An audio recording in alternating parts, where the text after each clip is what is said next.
toi de jouer.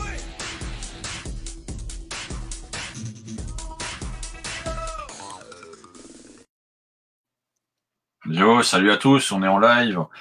On est sur la chaîne Gamers Voice, toujours sur Facebook et sur Twitch, et vous pouvez retrouver les replays sur notre chaîne YouTube. Et je suis avec Airpoint, que certains d'entre vous ont sans doute reconnu. Et il y aura peut-être Arlacan qui va aussi nous rejoindre sous peu. Et comme vous pouvez le voir dans le titre de la vidéo et dans la petite bannière juste en dessous, on va parler justement de la banlist qui était très attendue en ce mois de mars 2021. Et avant qu'on commence, comment ça va Airpoint? Oh, très bien. Enfin soulagé que cette banlist est arrivée parce que pour moi, c'est toujours un grand stress d'attendre de savoir lesquelles de mes cartes seront interdites de jouer. On avait fait une vidéo le 1er mars 2021 pour justement discuter un petit peu ce qu'est la banlist, en espérant que Konami la sorte à cette date-là. Sauf que les choses ont fait qu'elle est sortie la semaine dernière, vendredi soir. Je sais déjà ce qui est sorti, mais pour vous dire, je suis passé à une montagne russe d'émotions. Je suis passé d'un statut de je comprends pas à oui, enfin, oh oui, je suis content à oh mince, ça me fait pas plaisir. Et bien sûr, tous les groupes de discussion où j'étais m'ont spoilé la banlist sans vergogne, donc Oh voilà. là là, les méchants groupes de discussion qui spoilent comme ça. Ah oui, donc aujourd'hui, nous sommes le 15 mars 2021, c'est la journée où la banlist est effective et rentre en jeu. On nous a dit aussi que la prochaine update ne sera pas avant le 1er juillet 2021. Donc ça signifie qu'on a environ 3 mois safe avec cette liste. Alors, dans les grosses surprises qu'on a eues, hop, je vous montre ça tout de suite. Dans les grosses surprises qu'on a eues, on a eu Union Carrier qui est passé. Comme on l'a expliqué dans la dernière vidéo, en fait, Union Carrier vous permettait justement d'équiper un monstre, n'importe lequel, sur n'importe lequel de vos monstres, pour justement ensuite, par exemple, des effets. On avait surtout parlé aussi que c'était Dragon Buster of Destruction Sword qui était équipé généralement. Donc, ils ont fait un échange de bons procédés. Union Carrier était trop fort, ils l'ont banni. Et le Dragon Buster of Destruction Sword, donc l'épée de la destruction des Buster Blinders, a été déban et est de nouveau en illimité. Dans les autres grosses surprises qu'on a eues sans lettres, en fait, c'était numéro S0 Utopie Exal, qui était en fait joué principalement dans le deck Numéron. Donc vous voyez, hein, il y a eu des versions Gourou, Numéron, Utopia, etc., etc. Et oui, c'est vrai que c'est un gros support pour Utopia. Comme au mois de juin, on va avoir les éditions d'Utopia qui vont sortir. Donc, par exemple, le starter. Attends, je crois que j'en ai un là. Oui, c'est une vieille boîte. Donc, on a eu le starter ici qui va être réédité. Et on a tous les supports de l'Arsenal Utopie. Donc, grosso merdo,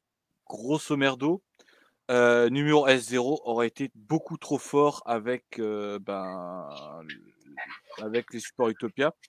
Mais la cause principale aussi, c'est les numérons. Parce que les numérons, en fait, la combo, elle s'applique de façon suivante. C'est que si vous jouez bien, en un tour, vous avez invoqué 4 monstres numérons.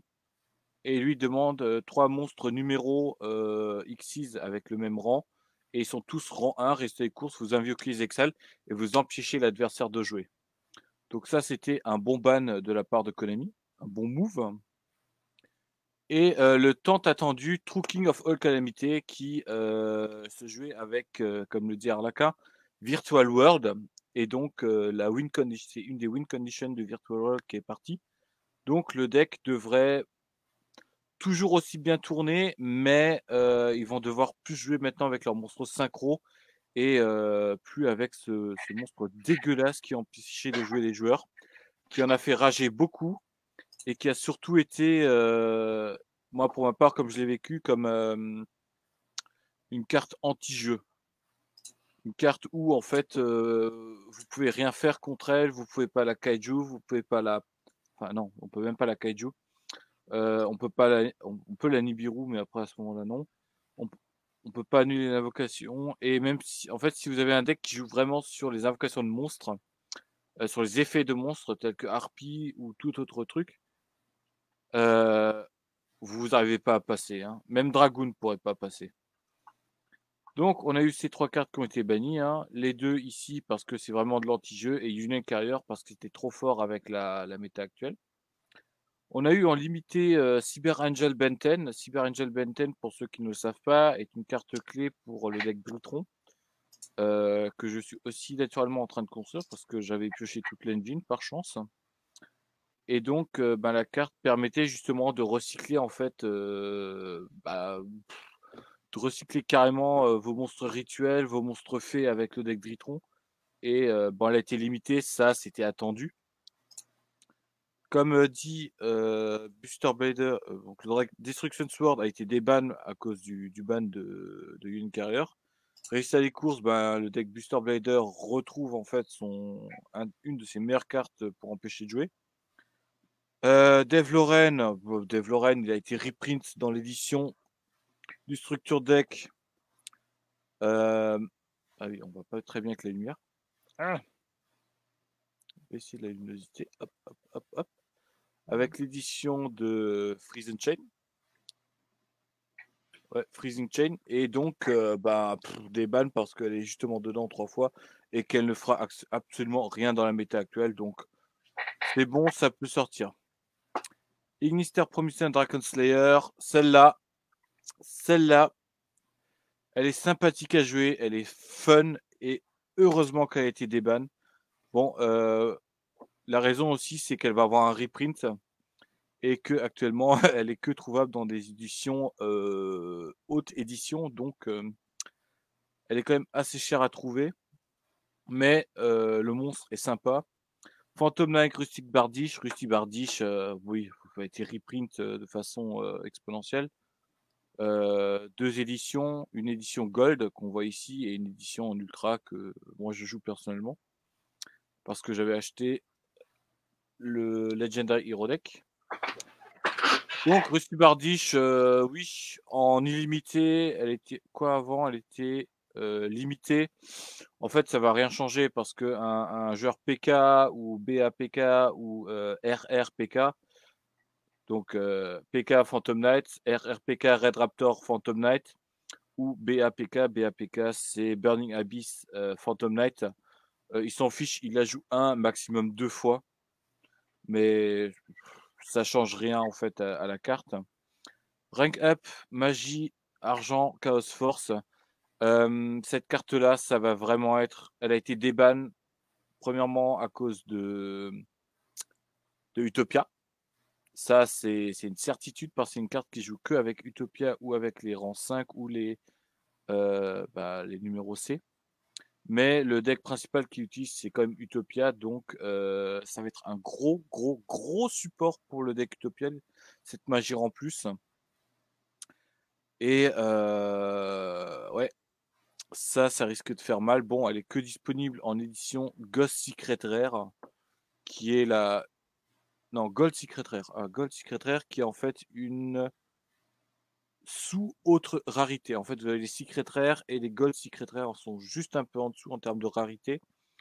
Mais s'ils l'ont déban, généralement, ça veut dire que potentiellement avec le set structure que va avoir Utopia, potentiellement, il risque de faire un reprint dedans.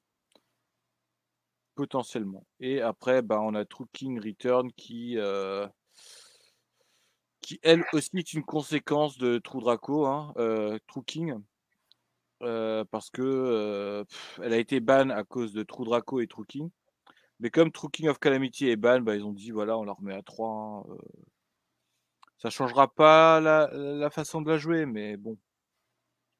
Ça, c'est pour chez nous en TCG. Donc, comme dit, les 2 cartes anti-jeu, elle était trop forte. Limitée Dritron. En OCG, on a eu la liste hier, justement, qui est sortie. Ouais. Et pour vous dire, c'est complètement différent chez eux. Parce que, par exemple, chez nous, on a des cartes qui sont bannies, qui sont pas bannies chez eux. Résultat des courses, on se retrouve parfois avec des, on va pas dire des similitudes, mais des cartes où en fait le changement va être autre par rapport aux deux jeux. Je prends un exemple de True King of All Calamity. Elle a été limitée en OCG. Ça signifie qu'en fait, elle a été déban. En fait, elle a été limitée, pas ban. Résultat des courses, ben, les joueurs asiatiques, japonais doivent toujours encore combattre cet anti-jeu, mais par rapport à nous, ils ont des cartes qui permettent justement d'empêcher le True King de se poser sur le board et donc de prendre l'avantage. Il y a Firewall Dragon qui revient parce que ils ont sorti un errata qui est disponible en OCG et en TCG. Résultat des courses, bah, ils peuvent le remettre à 2. Union Carrier pour les joueurs OCG, c'est un deck qui parle beaucoup de lui. Bon, Tempest Magician, bah, il a été ban parce que, à mon avis, il était trop OP dans leur façon de jouer.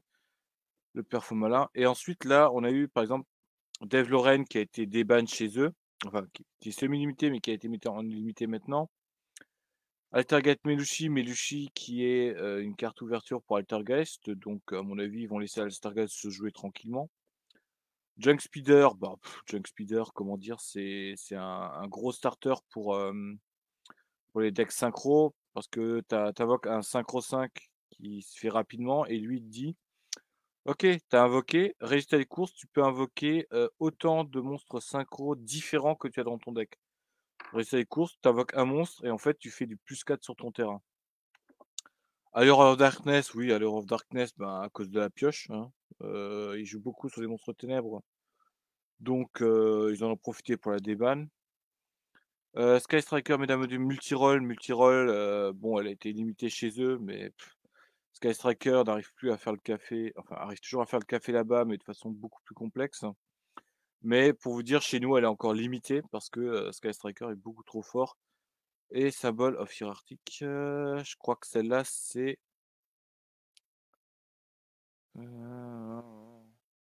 Ah oui, c'est une espèce de renaissance du monstre en mode équipement. Ah tiens, elle est limitée chez nous. Ok. Ça, c'est à peu près pour ce qui est la banlist actuellement en OCG qui sera effectif à partir du 1er avril. Maintenant, à voir comment l'OCG en fait va s'orienter dans ses stratégies. Parce que faut dire qu'entre le TCG et l'OCG, il y a des stratégies très différentes. Résultat des courses, on se retrouve avec des banlists comme ça, qui peuvent être à peu près similaires et d'autres fois complètement à l'opposé. Je pense surtout aussi à Dragoon, que Blackbird a joué dans la dernière vidéo. Beaucoup de joueurs espèrent en fait que sur notre banlist TCG, en fait, Dragoon soit limité à 1, alors que hop, hop, hop, hop, hop, alors que Dragoon est par exemple interdit en OCG, justement à cause des stratégies trop élaborées. Et aussi un autre événement où on peut en fait s'orienter un petit peu sur comment va évoluer le jeu chez nous en TCG. Ça va être le Luxury Champion Series qui a eu ce week-end. Donc la banlist, donc en fait Dragon Link, le deck que je joue moi, a topé premier. Dinosaur deuxième, Ellie Zuziak, Shadow Invoke, Dinosaur, Automatic Invoke. Donc en fait, on se rend compte que beaucoup de cartes. Salut Arlac. Salut. Arlacon qui nous rejoint. Alors je viens de faire juste vite fait la banlist TCG et OCG qui est sortie hier, et par exemple le True King en fait a été limité chez eux et interdit chez nous. Tu vois, pour leur montrer un petit peu la différence qu'il y a par exemple entre Nous, en TCG, on a notre façon de jouer, et en ECG, ils ont leur façon de jouer. Vous savez, qui est course, les aussi, bannistes s'adaptent. aussi influencé par. Il joue aussi Maxé. Chez nous, elle est bannie Maxé. Chez Oui, eux, il la joue. justement, c'est ce que j'ai dit. Il y a des cartes chez eux qui sont pas bannies, qui permettent justement de Mm. gérer ce monstre, hein, que nous, on n'a pas. Hein. Mm. Et là, j'avais continué avec un championnat qu'il y a eu ce week-end Mhm. qui s'appelle Luxury Ouais, Championship 11. le LDS, hein. Ouais, le LCS.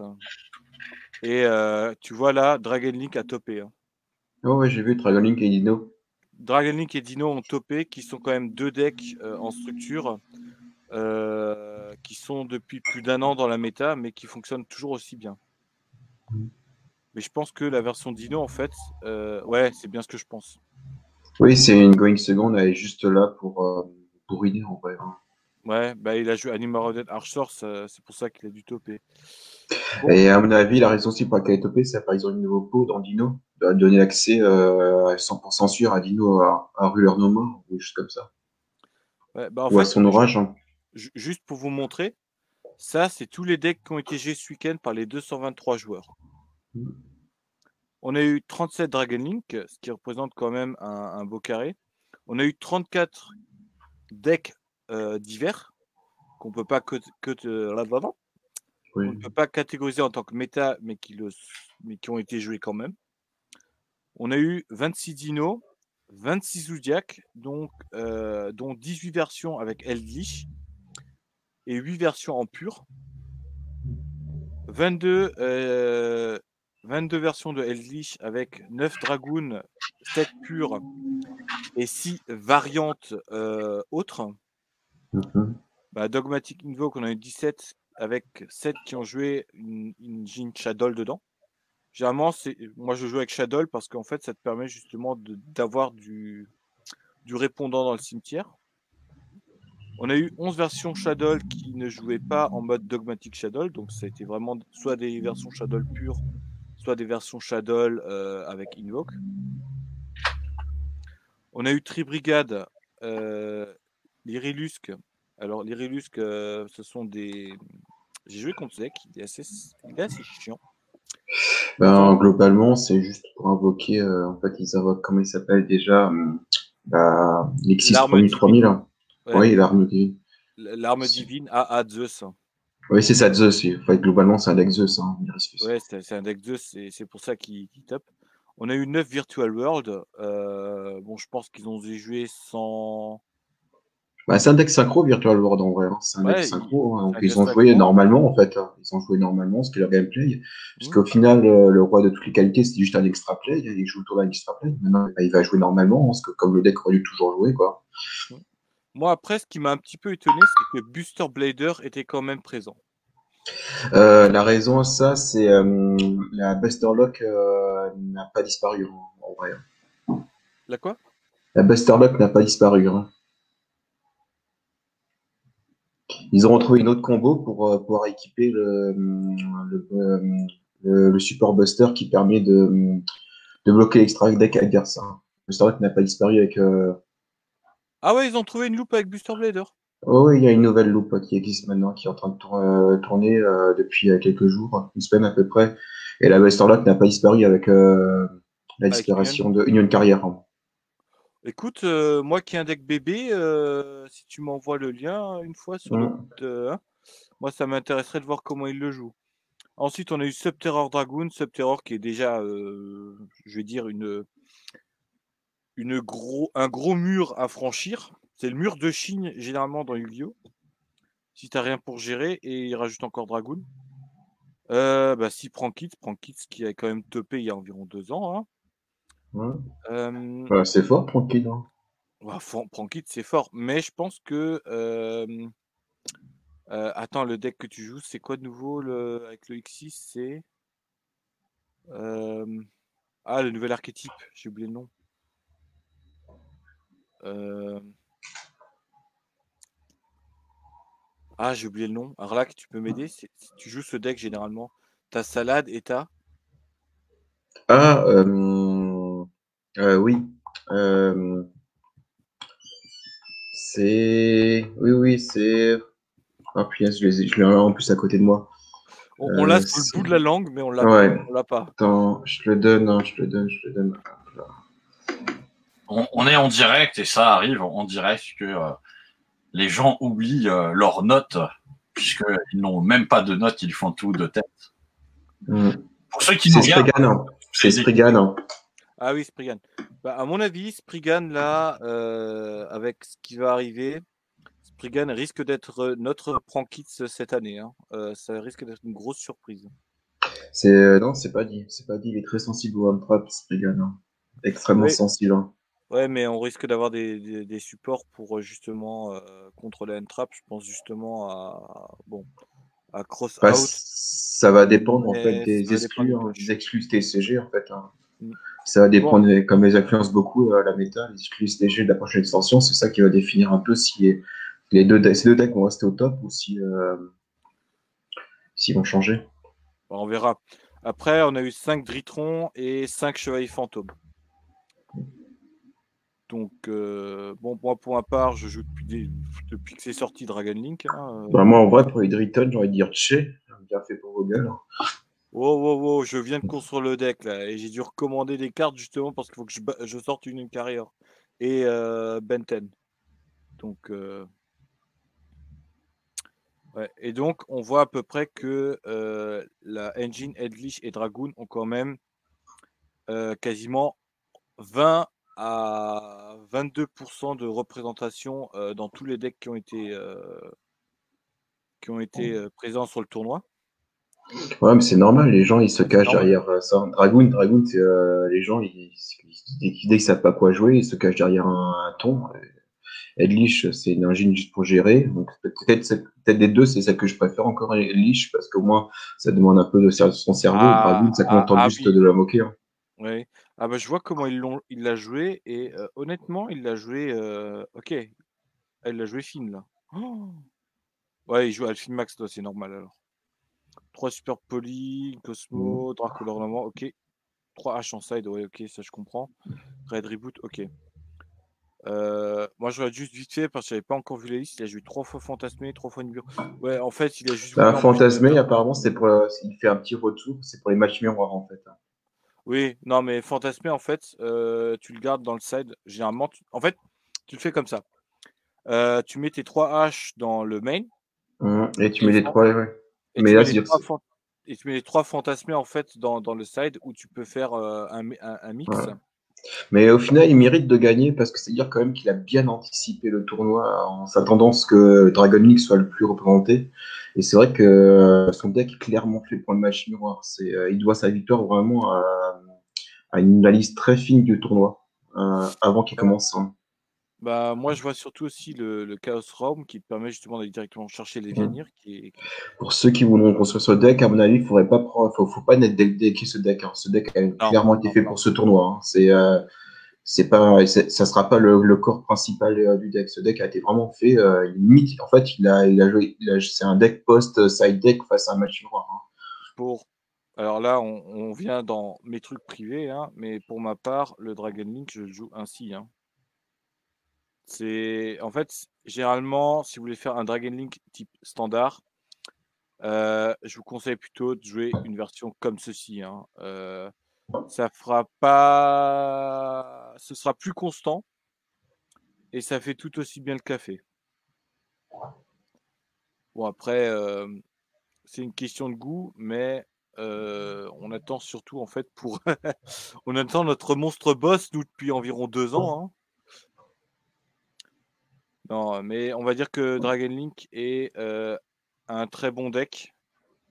Mais surtout, le problème que j'ai, en fait, ne copiez pas les listes de tournois parce qu'elles ont été faites normalement spécifiquement pour ces tournois-là. Et ça va vous coûter une blinde. Je pense surtout à Chaos Realm, Chaos Space qui a été édité que dans Roth, Rise of the Duelist.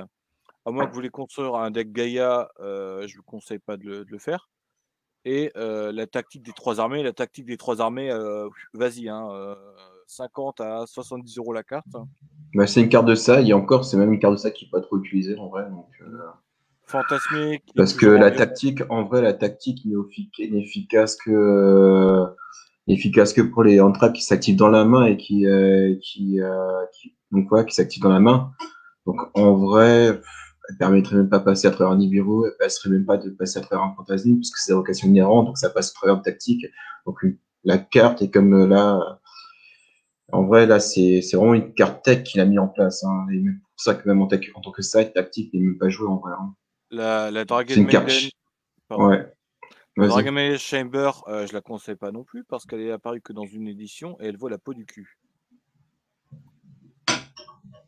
Elle est que apparue dans. Ah non, elle est apparue 2 fois, mais c'est surtout en De Starlight et en rareté. Secret. Ouais. Et c'est actuellement, pour vous dire, la rareté la plus haute que vous pouvez avoir, c'est les Starlight. Pour en avoir eu une entre les mains, elles sont super belles, mais elles sont ultra chères aussi. Et vas-y, si tu veux te débarrasser d'une Starlight pour la revendre, il n'y a pas beaucoup de monde qui vont te la prendre. Hein. Bon. Après, comme dit, ne copiez pas ces decks-là en tournoi. Essayez plutôt de trouver un, des bases qui, en fait, ont été non pas pensées pour tournoi, mais plutôt pour jouer. Surtout que la plupart des personnes qui vont jouer ici ne font pas des gros tournois. Hein. Ce sera du tournoi de leur boutique, limite du régional. Hein. Limite du Donc régional. ils n'iront jamais se déplacer, je sais pas, dans un autre pays, voire dans un autre continent pour faire un tournoi majeur. Hein. Écoute, honnêtement, si Konami me dit que les YCS c'est safe, on peut y tourner. Moi, je vais en YCS. Hein. Mais bon, après, moi, c'est parce que j'aime beaucoup aller sur ce genre de tournoi parce que, premièrement, tu as des magasins partenaires qui sont là-bas où tu peux acheter les cartes à l'unité directement chez leurs vendeurs. Tu peux croiser des joueurs qui ont des cartes, par exemple, que tu as besoin et qui sont introuvables dans ta région. Euh, Aussi, tu peux rencontrer de belles personnes. Hein. Par exemple, je suis allé à la YCS. Bon, c'est un cas à part, mais il y avait une Eco Girl. Hein. Mhm. On a commencé à discuter. Bon, c'était une Allemande. On a commencé à discuter tranquillement. Écoute, j'ai tout de suite vu qu'elle était super intéressée par le jeu et on a discuté comment elle pourrait améliorer son deck, tu vois. Attends, Mhm. Airpoint, quand tu vas dans ce genre de truc, tu vas uniquement pour faire des duels. On ne discute Non, pas avec ses adversaires, Airpoint. Ah alors, bah si, si, ça fait ah partie du si, jeu. ah Mais si, ah discuter, si, ça ah fait si, partie du jeu. Hein. ah si, Discuter, ah si, si. ah si. Tu discutes avec tes adversaires pour mieux les battre. Ah, Ah, même- oui, Non, tu as le droit de pénétrer leur cerveau pour essayer de voir à travers leur propre main ce qu'ils jouent, un peu comme Pegasus, mais c'est tout. ouais, mais en fait, non. Ce que je vous dis, en fait, c'est que si vous avez l'occasion d'aller, par exemple, à un YCS ou un tournoi régional, n'hésitez pas à aller discuter avec d'autres duellistes si vous voyez qu'il y a un bon feeling, parce que justement, ça peut parfois vous donner des idées pour vos decks, ou bien ils vous montrent en fait comment eux ils ont construit la chose. Et ça, en fait, c'est une confrontation d'idées qui vous permet en fait de vous améliorer les uns les autres.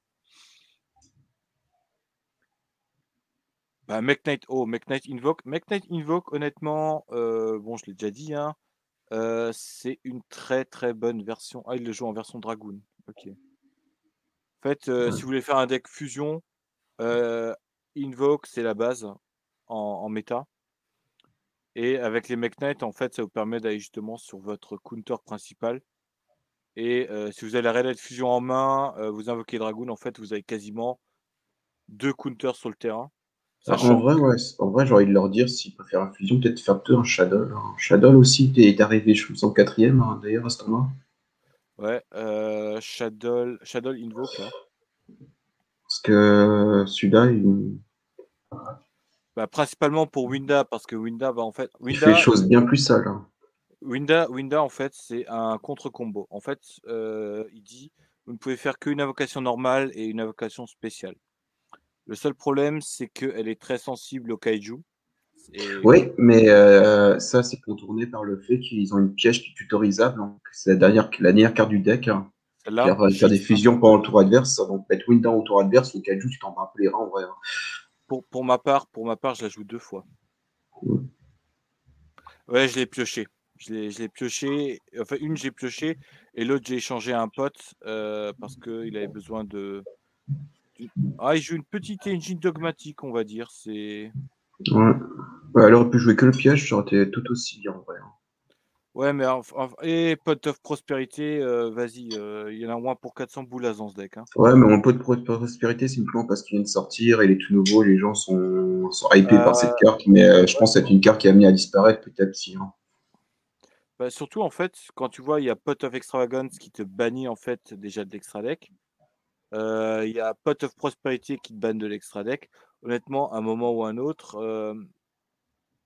Bon, le seul avantage de Pot of Prosperity, c'est que ça te permet de regarder les 6 premières cartes de ton deck, de te Mm. chercher une carte que tu as besoin, et surtout en fait de sélectionner dans l'ordre en fait où tu vas piocher. Mais si tu joues des decks par exemple où tu t'en fiches en fait de l'ordre où tu vas remettre parce que tu sais que ton deck il va se remeler, vaut mieux jouer en fait Pot of Desire ou Pot of Extravagance qui va être beaucoup plus efficace dans ce cas-là. Bon, la seule contrainte de Pot of Extravagance, c'est qu'elle te demande d'être joué en toute première carte. Pot de prospérité aussi joue en première carte. Hein.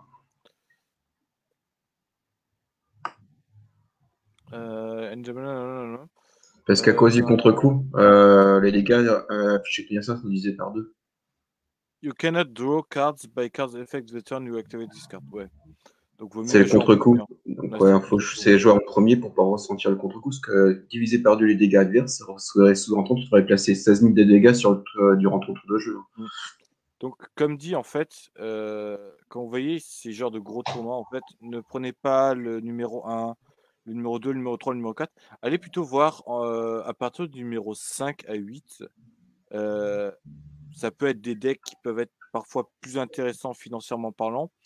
Mais moi, ce que je conseille, en fait, le mieux du mieux, en fait, c'est d'aller sur un site spécialisé comme celui-ci, d'aller regarder ce qu'il y a comme decklist, et ensuite vous décidez est-ce que je vais voir plutôt des decks en trend, c'est-à-dire ceux qui sont en train de se faire construire sur le site internet.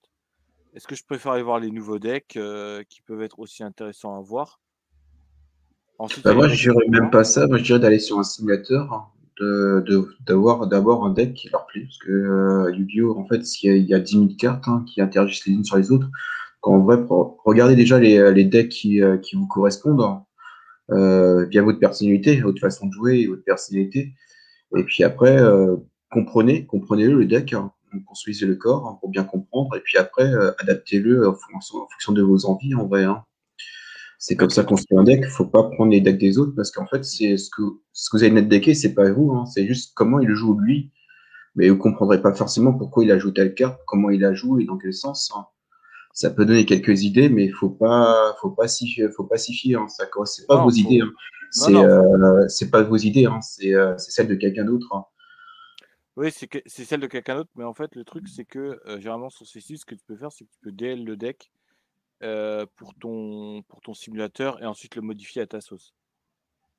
Même pas. Hein. Je Toi, ferais tu le même ferais pas même ça. pas? Moi, je prends le corps, je comprends le deck et après, je partirai sur mes propres idées à moi. Hein.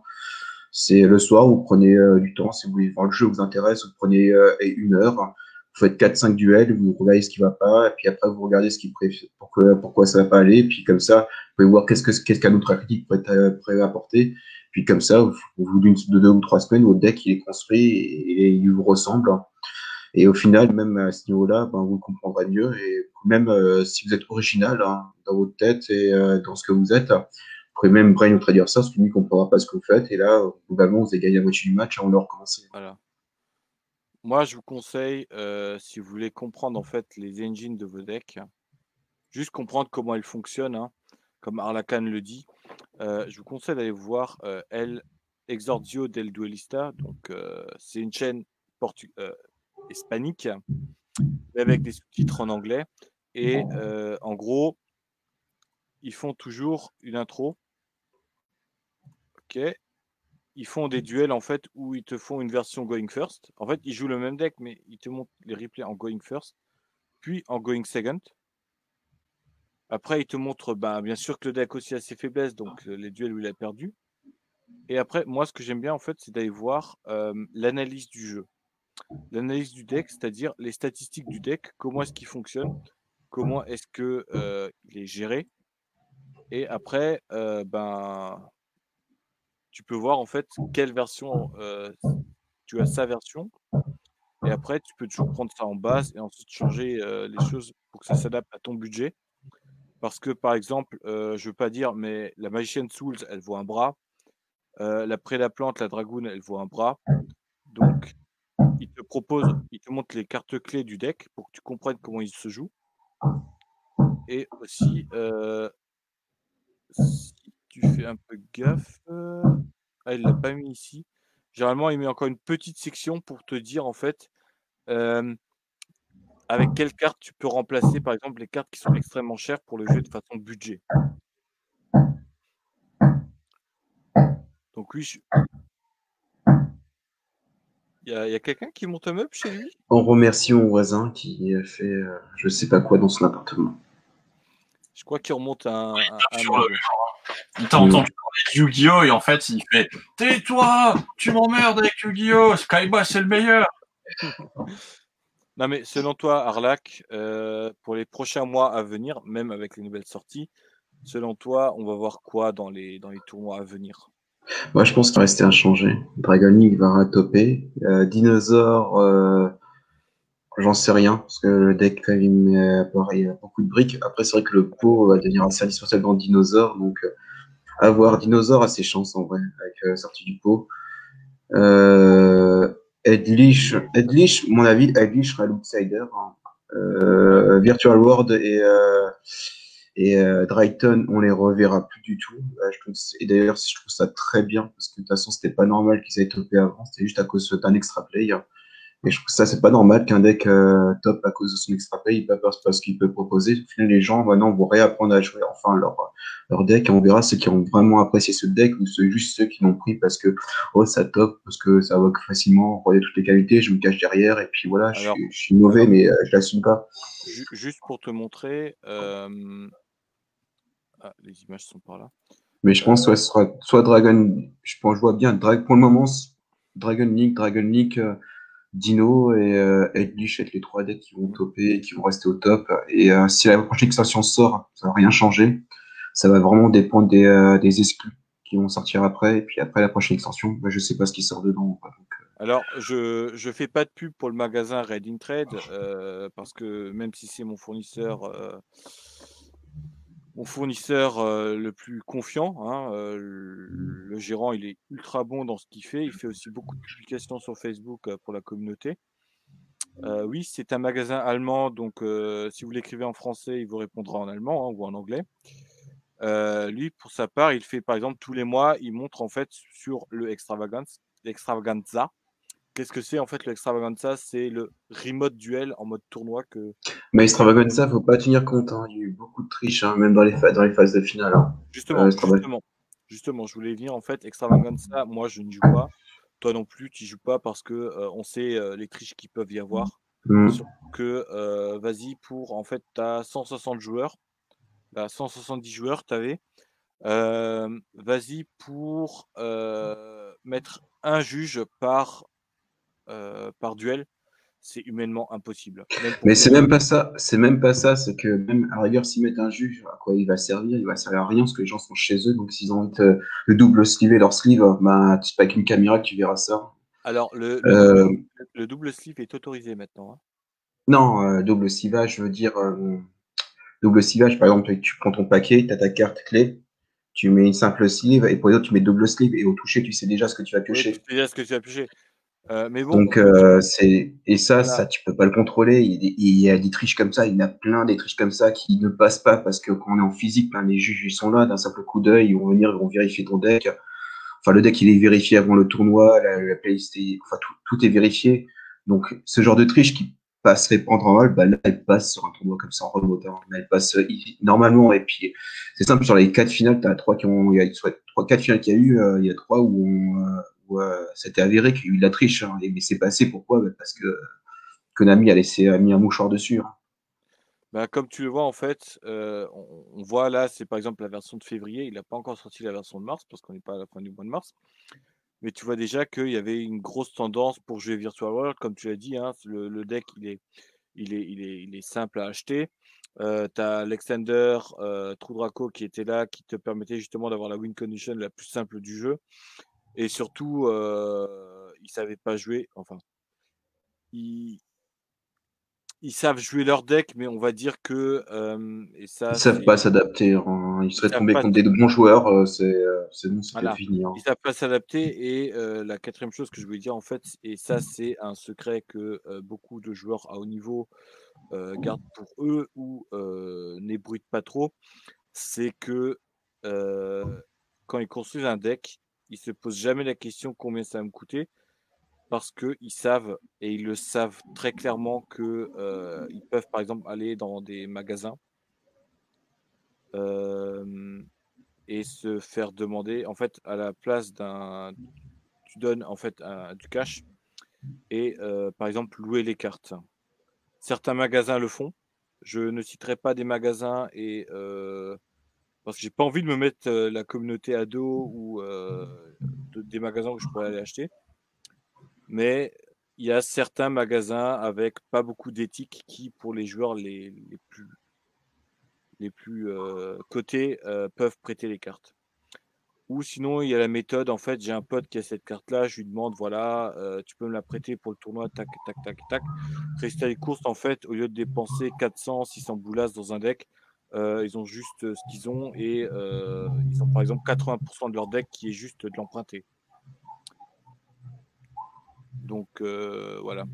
Donc Virtual World qui était là, Eldritch qui va rester là, Dritron, bon, avec Benten qui s'est fait chlasser, on risque de le voir un petit peu moins souvent. Dinosaure, bon, c'est vrai que comme tu l'as dit, il brique souvent. Et moi qui ai joué Dinosaure et qui ai un pote qui joue Dino, ça peut brique souvent. Bon, la nouvelle carte à 50 boulasses te permet de plus trop brique, mais tu briques quand même encore.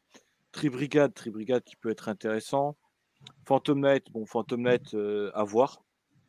Parce que même si le deck paraît très fort sur les bases, il peut se faire contrer aussi assez facilement. Andamanotipor, Prankits, bon, Prankits qui est déjà fort là, mais Adamantipator qui est en fait un deck typé roche, qui te permet en fait le principe du deck c'est simple, tu invoques ton monstre, ton starter, et tu vas pouvoir extraver en fait les premières cartes de ton deck. Si tu as par exemple une carte Andamantipator qui est avec, ben, ça te permet en fait de l'invoquer sur le terrain et en fait de pouvoir aller sur tes synchros et tes combos, etc. etc. Mais faut pas se leurrer, le deck est assez difficile à prendre en main. Et comme on le voit, il y a toujours une grosse majorité de joueurs qui jouent autre chose parce que soit ils n'ont pas le budget, soit ils ont les decks cœur qui veulent jouer continuellement. Moi, je pense qu'on peut avoir un retour de Salamangreat hein, avec la méta qui s'annonce. C'est possible, ouais. C'est tout à fait possible. Et en fait, quand tu vois le top cut des main events en les 8e places, en fait, tu te retrouves avec des Virtual World, des Dragon Link, des Guru Bester Blader. Ça, c'est aussi une autre variante qui est assez cancer. Et des Eldritch Zodiac. Hein. On va pas se le cacher. Ça va être des decks qui vont. Les trois là, ils vont continuer. Mais Gourou, je pense pas, c'est pas dit. Gourou, c'est pas dit. mais Guru, c'est très fort. Guru, c'est très fort dans le contrôle. Hein. Mais on est déjà sûr que Eldritch et Dragon Link vont encore être dans les tops dans ce qui va suivre. Après, la question, c'est comment on va s'adapter Eldritch. Shadow, on risque d'en avoir encore parce que c'est un deck qui est encore très simple à trouver. Le seul truc qui va coûter cher, c'est la Agent Invoke. Shadow, en vrai, Shadow, ça va être immense, si donc que sur les Dragon Link. Hein. C'est tout juste ça, en vrai. Ça va être un tiers. C'est un tiers 2, hein. C'est un celui tiers 2, c'est tout. Celui tiers 2. Hein, mais en fait, tu te rends compte que y a beaucoup de decks quand même qui sont en fait dans des structures decks. Hein. Donc, mais bon. Quand il tombera contre Eldritch, il va se faire punir, hein, littéralement. Ah oui, oui. Eldritch, ça peut être cancer. Hein. Bah, en vrai, Eldritch, il va prendre sa dernière version, c'est anti-combo. Une version anti-combo, il va jouer comme ça, et puis voilà. De toute façon, quand il va jouer contre des decks qui font à peu près pareil comme Shadow, là, ils vont les punir parce que c'est plus consistant qu'un Shadow. Là. Puis globalement, bah, ils sont pas les reins en fait des cartes des fusions Shadow. Là. Alors, et moi, il y a. Pardon, vas-y. Et sinon, ouais, ça va jouer anti-combo. En fait, ça va jouer Dragon Link, ça va faire Dragon Link qui va être le meilleur deck du format, et puis tout le monde va jouer contre Dragon Link, hein, c'est tout. Bon, on va dire aussi que moi, par exemple, je vois mal Hero revenir dans la méta. Il Parce reviendra pas, il est trop sensible au trap. il est trop sensible à Premièrement, il est trop sensible à une trap et tout le monde connaît les combos. Ça pourra pas revenir. Moi, par exemple, les decks où je ferais le plus attention, ce seraient des decks en fait.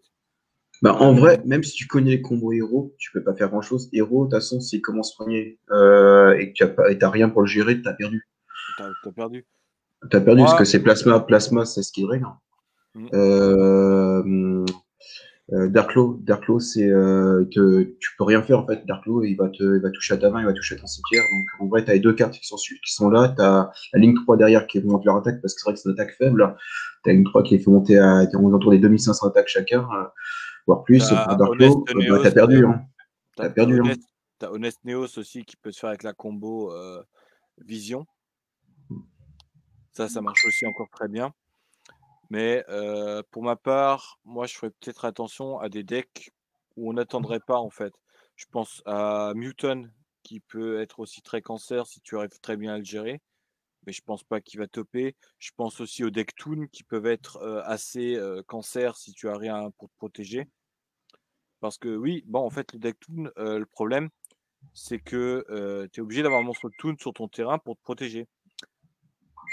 Mais la plus grande faiblesse du deck Toon, en fait, c'est aussi sa carte Monde des Toons, qui, si jamais elle est pétée, et ça pète très rapidement, ne pourra pas remonter. Donc, après, on n'est pas à l'abri d'une bonne surprise avec. Bon, je pense qu'on n'aura pas de bonne surprise avant.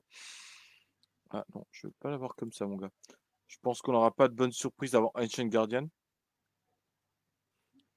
Où on va voir les sorties de tous les nouveaux archétypes intéressants pour la méta.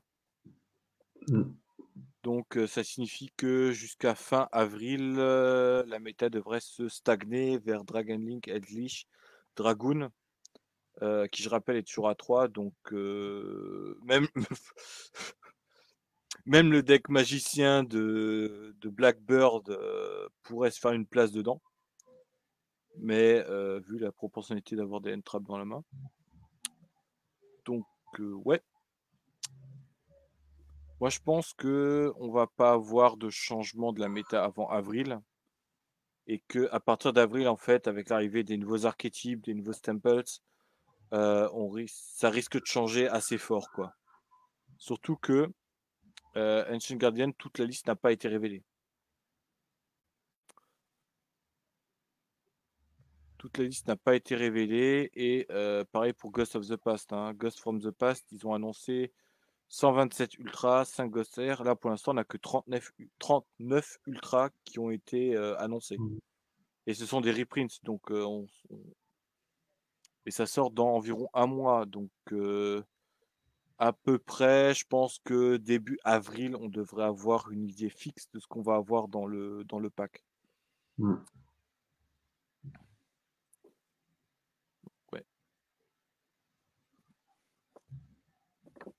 Ouais. Donc cette banlist, bon, elle a jarté un deck qui, comme tu l'as dit, n'avait aucun mérite d'être dans la méta. Et comme dit, hein, Dragon Link va topper. Eldritch va rester là, Dragoon va rester là, Invoke va rester là. Donc je pense que, comme dit, pas de changement avant avril. Et même si vous voulez vous construire en fait ces decks-là, généralement c'est des decks où faut mettre le prix ou trouver une bonne occasion. Salade pourrait revenir, ça on l'a dit. Ouais. À voir. Hein.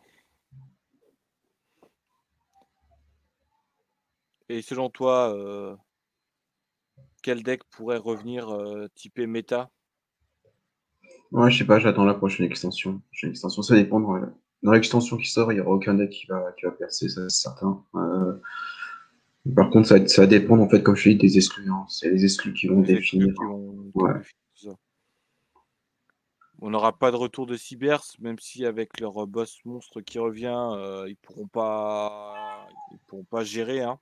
Non, là, on va juste être dans un format Dragon Link et Dragon Link, tu joues Dragon Link ou tu joues contre Dragon Link, ça va être tout. On va retourner dans un format comme Maître Rueur, ça va être génial. Ouais. Alors, il est bientôt à 18h, donc ça fait quasiment 1 heure qu'on est sur notre live. Bah, de toute façon, je pense qu'on a tout dit, Arlac, hein. Oui, on a tout dit. Vous avez tout dit.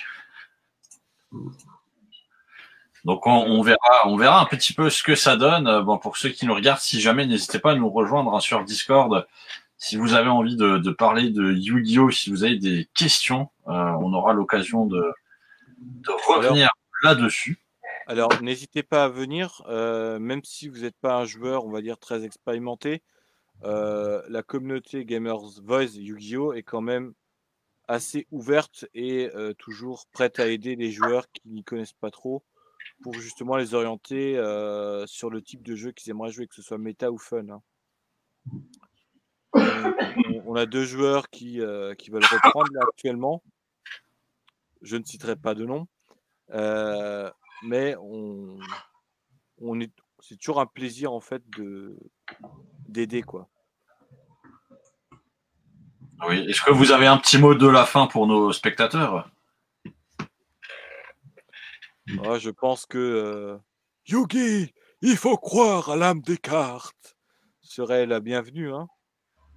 Ouais. Et toi, Arlacan, est-ce que tu as un autre petit mot que croire en l'âme des cartes? Ouais, bah, s'ils sont, après, moi, je suis pas vraiment de mots, mais après, s'il y en a qui sont ouverts à faire quelques petites parties, moi, je suis toujours là. Je suis toujours là en soirée pour faire quelques parties avec eux, hein, s'ils veulent tester ou tout simplement faire des parties intéressantes. Je suis toujours ouvert à ça, donc pas de souci, hein.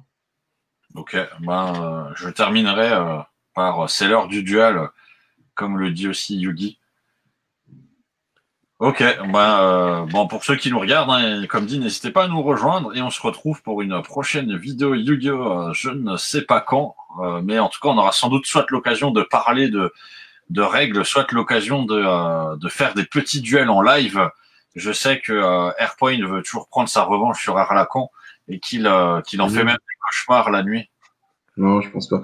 Mais après, oui, après, s'il y en a qui va aussi, comme il y a le deck, comme il a dit, la prochaine façon, il y a le deck Spriggan qui va sortir. Donc, s'il y en a qui veulent le voir, je veux bien faire une vidéo comme d'ailleurs, ce qui, selon moi, il y aura 3 façons de jouer de manière compétitive. Donc, je vais bien les présenter toutes les 3, leurs avantages et leurs inconvénients. Et de base, les inconvénients qu'a le deck Spriggan, hein, qui est un gros inconvénient, mais qui est facilement compensable avec ce qu'on a maintenant actuellement, comme archétype qui peut l'aider à ce niveau-là.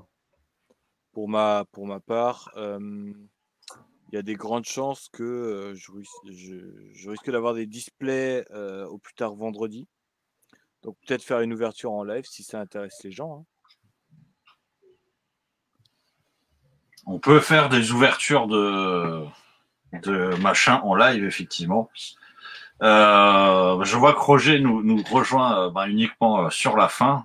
Roger, comme dit, tu pourras voir la vidéo en replay. Et ce sera l'occasion, de toute façon, de discuter un petit peu de la banliste aussi sur le Discord. Bon, en tout cas, moi, je remercie toutes les personnes qui nous ont regardés. J'ai vu qu'il y avait quand même un petit nombre de gens.